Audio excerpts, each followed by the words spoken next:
नमस्कार। आइए सुनते हैं फेरन एक परिचय। फेरन चिलई-कलान का एक अंतरंग साथी। चिलई-कलान यानी शीतकाल। फेरन ऊन की चादर का बना एक खुले लंबे कुर्ता आकार का वस्त्र। इस चादर की ऊन पुराने ज़माने में गृहिणियाँ अपने चरखे पर काटती थी, जिसको येर कहते हैं। इस येर से घर के पुरुष बुनते थे लंबी लंबी चादरें, जो ओढ़ने बिछाने के लिए इस्तेमाल की जाती थी। इन्हीं चादरों में से एक अच्छी नरम और बेहतरीन चादर को चुना जाता था फेरन बनाने के लिए।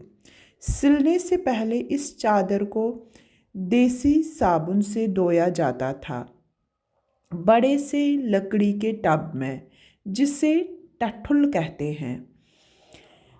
देसी साबुन को कोसे पानी में घोला जाता था और फिर ठंडा पानी मिला के चादर को इस ठंडे पानी में डुबाया जाता था। उसके बाद पाँव से लताड़ लताड़ के और पटक पटक के धोया जाता था। इस प्रक्रिया को मंडुन कहा जाता है। इससे चादर सिलने के लिए तैयार होती है। इस कपड़े को पोट, लोच या मुनुल कहते हैं। इस पोट से फेरन, कोट, अचकन या पैंट बनाए जाते थे। आजकल के युग में कपड़ा फैक्ट्रियों में तैयार किया जाता है और लोग इस हस्तकला को भूलते जा रहे हैं। तो चलिए आते हैं चिलई-कलान के अंतरंग साथी फेरन के पास वापस।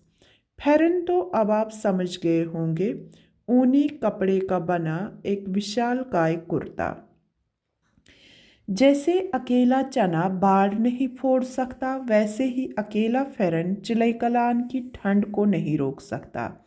यह काम करने के लिए इसको भी एक साथी की आवश्यकता पड़ती है, जिसको कहते हैं पोच।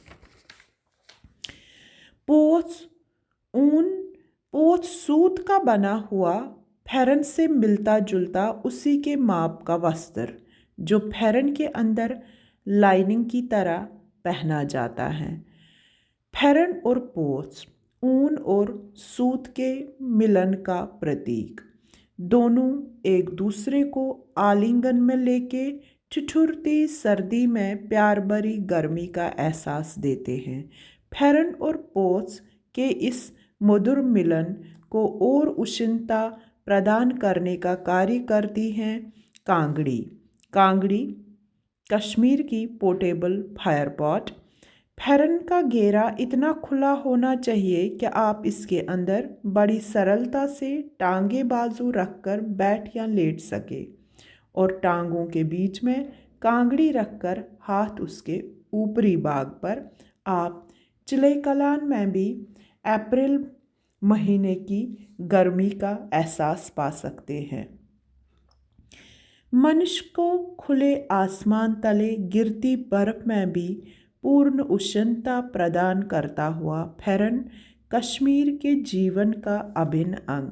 फेरन और वुशनेयर, वुशनेयर मतलब मीठी गर्मी। फेरन और वुशनेयर एक दूसरे के पूरक हैं। आशा है आपको फेरन अच्छा लगा होगा और अगले चिलई-कलान में आप भी फेरन पहनकर ठंड को अपने से दूर रखेंगे। खुश रहिए, सदा सुखी रहिए। नमस्कार।